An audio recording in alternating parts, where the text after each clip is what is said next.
Inilah momen terakhir dari Thomas Lindberg, suara garang di balik band legendaris At The Gates. Sebelum meninggal pada 16 September 2025, ia dikabarkan mengucapkan sesuatu yang membuat dunia metal terdiam. Semua ini bukan tentang kemarahan, tapi tentang penyesalan. Kalimat itu, bagi para penggemarnya, menjadi misteri terakhir dari sosok yang selama puluhan tahun menyembunyikan luka di balik raungan mikrofon. Tidak ada yang menyangka bahwa pria yang dikenal sebagai simbol kebangkitan melodic death metal Swedia itu menyimpan pergulatan batin yang begitu dalam. Di atas panggung, Lindberg tampak seperti dewa kemarahan, berteriak, membakar emosi, dan menantang kematian dengan setiap nada. Namun di balik panggung, ada keheningan panjang, ada tatapan kosong setelah konser. Seolah setiap lagu yang ia nyanyikan adalah bentuk pengakuan yang tak pernah selesai. Malam sebelum kepergiannya, sebuah video pendek beredar di komunitas metal underground. Dalam video itu, Thomas terlihat duduk sendirian di studio Gothenburg yang sudah lama ditinggalkan. Ia berbicara pelan, hampir seperti berbicara kepada dirinya sendiri. Aku tidak menyesal menciptakan kemarahan. Aku hanya menyesal tidak bisa menjelaskan mengapa aku membutuhkannya.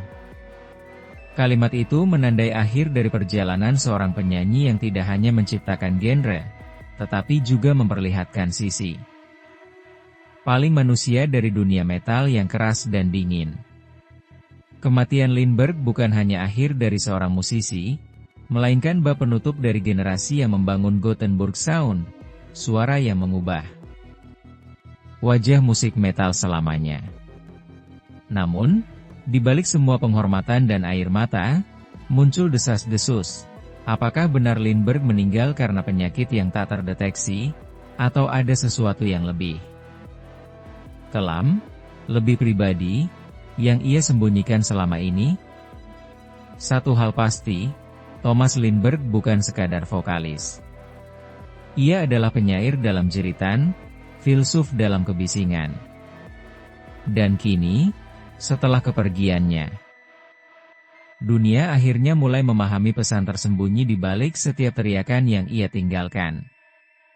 Untuk memahami kisah hidup Thomas Lindberg, kita harus kembali ke awal tahun 1990-an, ke kota Gothenburg, Swedia, tempat kelahiran sebuah revolusi musik yang dikenal sebagai melodic death metal.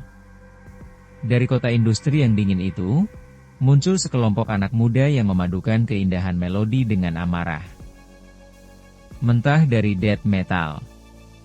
Dan di tengah badai suara itu berdirilah Thomas Lindberg, sang vokalis utama At The Gates, yang kelak menjadi simbol perlawanan dan penderitaan sekaligus. Lindberg bukan hanya seorang penyanyi, ia adalah ideolog. Dengan suara parau yang khas, ia membawa nuansa eksistensial ke dalam lirik metal, bicara tentang kehilangan, kebosanan spiritual, dan kehampaan modern.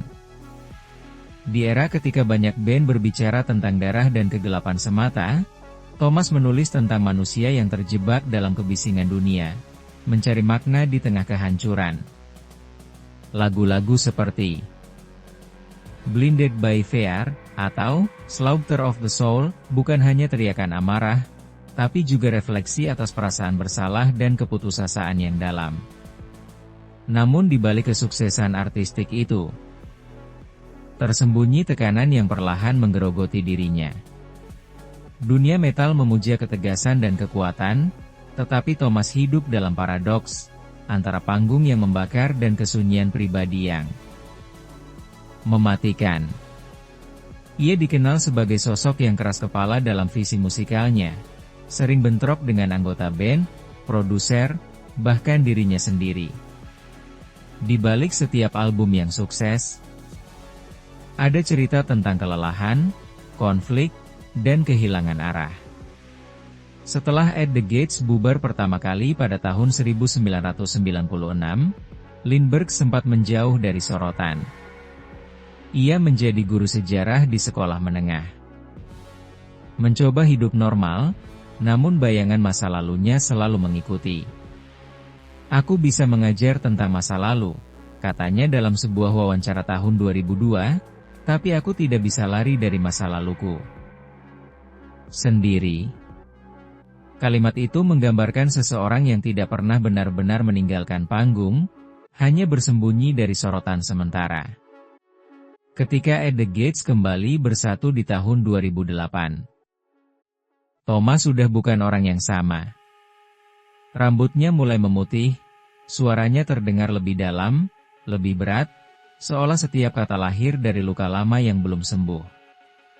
Namun justru di sanalah daya tariknya, ia tampil bukan sebagai ikon yang abadi, melainkan manusia yang rapuh dan sadar akan kefanaannya.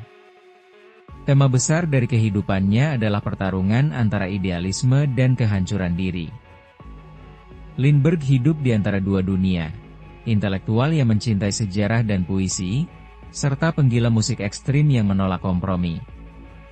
Ia menyebut dirinya pendeta di altar kemarahan, dan memang setiap konser terasa seperti ritual penebusan dosa yang tak pernah selesai. Dan disinilah muncul benang merah cerita ini, skandal senyap yang tak banyak diketahui publik. Rumor beredar bahwa selama tur terakhirnya, Thomas sempat berselisih dengan pihak label karena ingin merilis lagu yang terlalu gelap, terlalu pribadi. Sebuah lagu yang konon menggambarkan pertempuran batin antara dirinya dan sosok yang ia sebut, bayangan di cermin.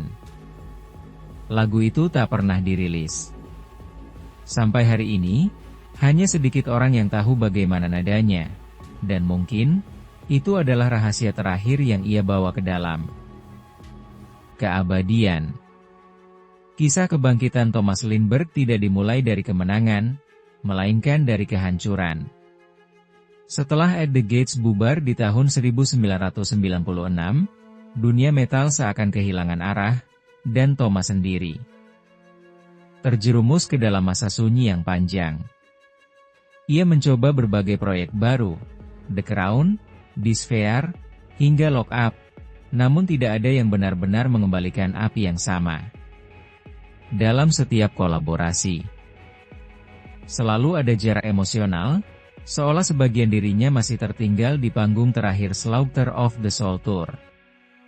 Peristiwa awal yang menandai kebangkitan sejatinya terjadi di awal 2007.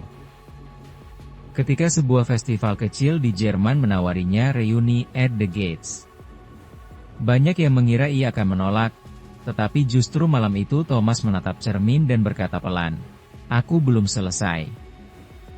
Kalimat itu kemudian menjadi semacam mantra. Tahun 2008, band ini kembali dengan kekuatan penuh, dan dunia metal menyambutnya seperti seorang pahlawan yang pulang dari pengasingan. Namun kebangkitan itu bukan tanpa bayangan gelap. Dalam tur internasionalnya, Lindbergh terlihat makin kurus, suaranya terkadang pecah, dan dalam beberapa wawancara ia tampak kehilangan fokus. Rekan-rekannya bercerita, kadang setelah konser ia duduk diam di belakang panggung selama berjam-jam, hanya menatap lantai.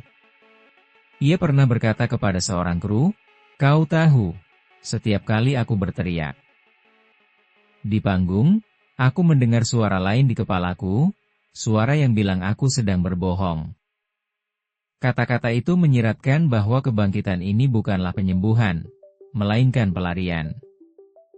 Perkembangan. Peristiwa makin dramatis ketika band merilis album At War With Reality, 2014. Album ini disebut-sebut sebagai karya paling filosofis dalam karir mereka, dan Thomas sendiri menyebutnya sebagai konfrontasi dengan makna hidup. Namun di balik proses kreatif itu, muncul konflik internal. Beberapa anggota band merasa Thomas terlalu perfeksionis, bahkan obsesif terhadap konsep lirik dan atmosfer lagu. Ia menolak kompromi, menulis ulang seluruh lirik hanya karena satu baris terasa tidak jujur. Ketegangan itu memuncak ketika ia menghilang selama 3 hari di tengah sesi rekaman, tanpa kabar. Kejadian tak terduga itu menjadi awal dari rumor gelap yang terus mengikuti dirinya. Ada yang mengatakan ia pergi ke hutan di luar Gothenburg, ada pula yang percaya ia mengasingkan diri di biara kecil untuk mencari ketenangan. Ketika ia kembali, Thomas tampak berbeda, lebih tenang, tapi juga lebih jauh. Dalam wawancara setelahnya, ia hanya berkata, "Kadang-kadang satu-satunya cara untuk menemukan diri sendiri adalah dengan benar-benar menghilang." Klimaks dari kisah ini terjadi pada tahun 2023, ketika At The Gates tampil di Hellfest. Malam itu, konser mereka disebut sebagai penampilan paling emosional sepanjang karir band. Thomas tidak hanya bernyanyi, ia menjerit seperti orang yang berusaha melepaskan beban puluhan tahun.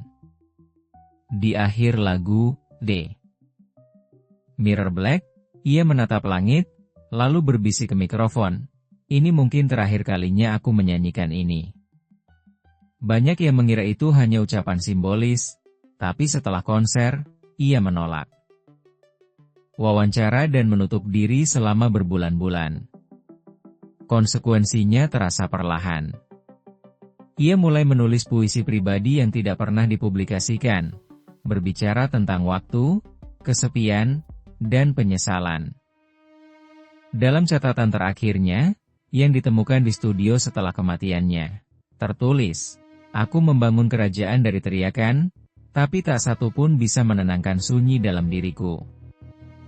Kalimat itu menjadi epitaf bagi sosok yang hidupnya diwarnai kontradiksi, antara kekuatan dan kerentanan, antara kemarahan dan rasa bersalah, antara panggung megah dan ruang kosong di dalam dirinya.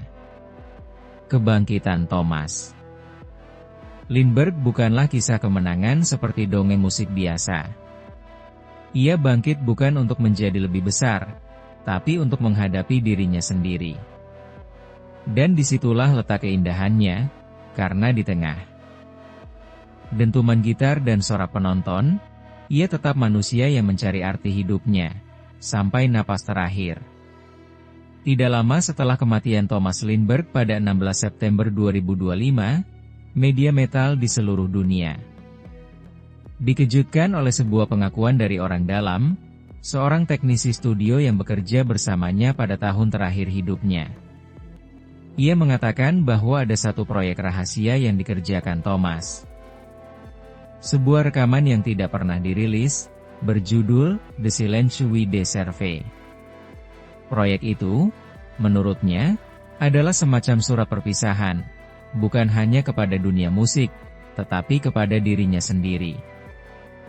Dalam rekaman yang kemudian bocor sebagian ke komunitas underground, suara Thomas terdengar sangat berbeda, lebih pelan, lebih rapuh, seolah setiap kata adalah pengakuan yang menekan dadanya. Liriknya berbicara tentang bayangan yang menatap dari balik cermin, tentang sang penyanyi yang tersesat dalam kebisingan ciptaannya sendiri. Bagi banyak penggemar, itu adalah bukti bahwa selama ini ia berperang dengan depresi yang dalam, mungkin lebih dalam dari yang pernah dibayangkan siapapun. Skandal mulai muncul ketika salah satu jurnalis musik Swedia mengklaim bahwa pihak label telah berusaha menahan perilisan album itu. Alasannya terlalu suram dan personal untuk dirilis secara komersial. Rumor menyebutkan bahwa Thomas sempat marah besar. Ia merasa suaranya dibungkam oleh industri yang dulu ia percayai.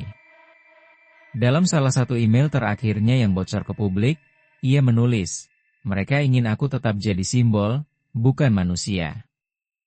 Tapi aku tidak bisa hidup lagi sebagai bayangan dari mitos yang mereka ciptakan." Konflik internal dengan label itu, menurut beberapa orang dekatnya, memperburuk kondisinya. Ia mulai menarik diri, menolak tampil di publik, bahkan menolak berbicara dengan anggota band. Salah satu temannya mengatakan, Thomas mulai bicara tentang hal-hal metafisik, tentang suara-suara yang menuntut keheningan. Ia seperti berusaha berdamai dengan sesuatu yang kita tidak bisa lihat. Kalimat itu menggema di antara para penggemar. Apakah yang dimaksud dengan suara itu adalah beban dari masa lalunya sendiri? Klimaks dari kebenaran ini datang ketika At The Gates merilis pernyataan resmi beberapa minggu setelah pemakamannya. Mereka mengonfirmasi keberadaan proyek terakhir itu, dan mengaku bahwa Thomas memang ingin album itu dirilis. Setelah ia tiada, ia sudah menulis surat kepada manajernya. Jika aku tidak ada lagi, biarkan dunia mendengar sisi lain dari suaraku. Tidak ada distorsi, tidak ada teriakan, hanya kejujuran. Kata-kata itu mengguncang komunitas metal global. Reaksi publik luar biasa. Sebagian penggemar merasa hancur, sebagian lain merasa lega akhirnya memahami pergulatan batin idolanya. Majalah Metal Hammer menulis, kematian Thomas Lindbergh bukan akhir dari kemarahan, tapi kelahiran dari kejujuran. Di media sosial, tagar The Silence We Deserve menjadi viral, ribuan orang membagikan kutipan dari lirik-lirik terakhirnya. Dalam sekejap, sosok yang dulu dikenal karena kekerasan vokalnya berubah menjadi simbol kejujuran emosional di dunia yang terlalu bising. Namun, di balik semua penghormatan itu, muncul teori gelap. Apakah kematiannya benar-benar alami? Beberapa teman dekat menyebut Thomas sempat mengeluh sakit misterius beberapa minggu sebelumnya. Sementara yang lain percaya ia memilih waktunya sendiri, meninggalkan dunia dengan cara yang ia anggap paling otentik. Polisi menutup penyelidikan tanpa hasil pasti, hanya meninggalkan tanda tanya besar. Apakah The Silence We Deserve adalah catatan bunuh diri yang disamarkan sebagai karya seni? Apapun kebenarannya, karya itu kini menjadi semacam relik suci. Banyak yang mengatakan bahwa mendengarkan rekaman itu terasa seperti berbicara langsung dengan roh Thomas. Dalam salah satu bait terakhirnya, ia berbisik, "Jangan tangisi aku, tangisilah suara yang tidak pernah berani kau dengarkan." Kata-kata itu kini terukir di batu nisannya di Gothenburg. Sederhana, tanpa logo band, tanpa simbol kemarahan. Hanya nama, tanggal, dan keheningan. Ketika dunia metal akhirnya berhenti berteriak dan mulai mendengarkan, barulah mereka sadar, seluruh hidup Thomas Lindbergh adalah perjalanan menuju keheningan itu. Ia telah memberi dunia dentuman yang abadi, tetapi pada akhirnya, yang ia cari hanyalah kedamaian yang tak bisa ditemukan di tengah kebisingan. Sulit untuk berbicara tentang Thomas Lindbergh tanpa menyentuh paradoks besar yang ia ciptakan. Seorang pria yang menemukan identitasnya dalam teriakan, namun akhirnya tenggelam dalam keheningan. Di mata saluran ini, Lindbergh bukan hanya ikon melodic death metal, tetapi juga representasi dari konflik eksistensial antara seni dan penderitaan pribadi. Ia adalah bukti bahwa musik ekstrim bukan sekadar kemarahan, tetapi juga bentuk pencarian makna hidup yang paling jujur. Selama bertahun-tahun, dunia melihat Thomas sebagai simbol kekuatan. Namun, jika kita membaca di antara bait-bait lagunya, terdengar sesuatu yang jauh lebih rapuh. Rasa takut akan kehilangan arah, rasa bersalah karena ketenaran, dan kerinduan untuk dimengerti tanpa harus berteriak. Ia mengubah kemarahan menjadi bahasa spiritual, sebuah liturgi modern bagi jiwa-jiwa yang tersesat dalam dunia tanpa makna. Pendapat kami sederhana. Thomas Lindbergh bukan hanya penyanyi metal. Ia adalah narator tragedi manusia modern. Ia menciptakan mitos tentang keberanian, tapi juga mengungkap sisi gelap dari menjadi legenda. Seperti halnya penyair kuno, setiap teriakannya adalah doa, setiap konser adalah ritual, dan setiap diamnya adalah bentuk pengakuan dosa. Ketika banyak musisi berjuang untuk terlihat abadi, Thomas justru menerima kefanaan sebagai kebenaran. Dan disitulah letak kebesaran sejatinya. Kami percaya, apa yang terjadi pada Thomas bukan sekadar kisah tentang kehilangan atau kematian, melainkan refleksi dari dunia hiburan itu sendiri, dunia yang terus menuntut energi, darah, dan jiwa dari para pengrajin seninya. Ia pernah berkata dalam sebuah wawancara, kemarahan bisa dijual, tapi kesedihan tidak. Kalimat itu terasa seperti ramalan, karena pada akhirnya, kesedihanlah yang menjadi warisannya. Tentu, publik bereaksi dengan dua sisi. Ada yang menyanjungnya sebagai martir kejujuran, ada pula yang menyebut kematiannya sebagai simbol kutukan kreatif, bahwa semakin jujur seorang seniman, semakin ia menjauh dari kebahagiaan. Tapi kami di sini memilih untuk melihat Thomas Lindbergh bukan sebagai korban, melainkan sebagai penjelajah batin yang menemukan jawaban dalam kegelapan. Ia tidak kalah, ia selesai. Dan kini, ketika kita mendengarkan kembali lagu-lagunya, ada perasaan aneh yang muncul, bukan lagi rasa marah, tapi rasa haru. Seolah setiap nada yang dulu membuat kepala kita berguncang kini bergetar lembut di dada, mengingatkan bahwa di balik teriakan paling keras, selalu ada hati yang hanya ingin didengar. Jadi, kepada para pendengar, kami ingin bertanya, apakah kita benar-benar mendengarkan musiknya, atau hanya menikmati amarahnya? Apakah kita pernah berhenti sejenak untuk mendengar manusia di balik mikrofon itu? Seseorang yang berteriak bukan karena ingin didengar, tetapi karena takut dilupakan? Mungkin, dalam keheningan. Setelah lagu terakhirnya berhenti, kita akhirnya memahami, Thomas Lindbergh tidak pernah pergi. Ia hanya berubah bentuk, menjadi gema dalam kepala setiap jiwa yang pernah merasa kosong di tengah kebisingan dunia. Ada kisah-kisah yang seakan ditulis oleh waktu itu sendiri, dan kisah Thomas Lindbergh adalah salah satunya. Di awal karirnya, ia hanyalah seorang pemuda Gothenburg yang mencintai puisi dan sejarah, tapi tidak tahu bagaimana menyalurkan rasa sakitnya. Ia menemukan jawabannya di dalam musik, di balik raungan gitar dan dentuman drum yang mengguncang dunia. Dari sana lahirlah At the Gates, lahir pula suara yang menjadi legenda. Namun siapa sangka, suara yang menginspirasi jutaan orang itu juga menjadi beban yang perlahan-lahan menggerogoti penciptanya. Kini, setelah semuanya usai, kita melihat kembali perjalanan itu dengan perasaan campur aduk, kagum, sedih, dan penuh nostalgia. Kita teringat pada wajahnya di atas panggung, mata yang menyala, tangan yang menggenggam mikrofon seolah memegang kehidupan itu sendiri. Ia memberi arti baru bagi kata melodi dalam kehancuran, membuat keindahan lahir dari kegelapan, menjadikan penderitaan sebagai seni. Dan justru karena itulah, kepergiannya terasa begitu sunyi, begitu manusiawi. Warisan Thomas tidak berhenti pada musiknya. Ia meninggalkan jejak di hati semua orang yang pernah merasa sendirian, marah, atau kehilangan arah.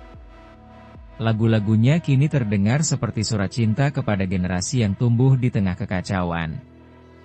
Tidak ada kebencian di sana, hanya kejujuran yang menyakitkan. Setiap kali Blinded by Fear diputar, kita tidak hanya mendengar amarah, tapi juga kerinduan akan makna, akan keheningan yang tulus. Di akhir perjalanan ini, kita memahami sesuatu yang sederhana namun abadi. Thomas Lindbergh tidak pernah benar-benar mati. Ia hidup dalam setiap jeritan yang jujur, dalam setiap hati yang menolak menyerah pada kepalsuan dunia. Ia adalah simbol dari seni, yang lahir dari luka, dari keberanian untuk menghadapi diri sendiri tanpa topeng. Dan ketika layar menutup, suara terakhirnya seakan berbisik dari kejauhan. Jangan takut pada keheningan.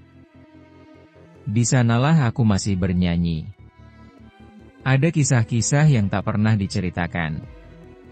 Tapi sekarang, Anda mengetahuinya.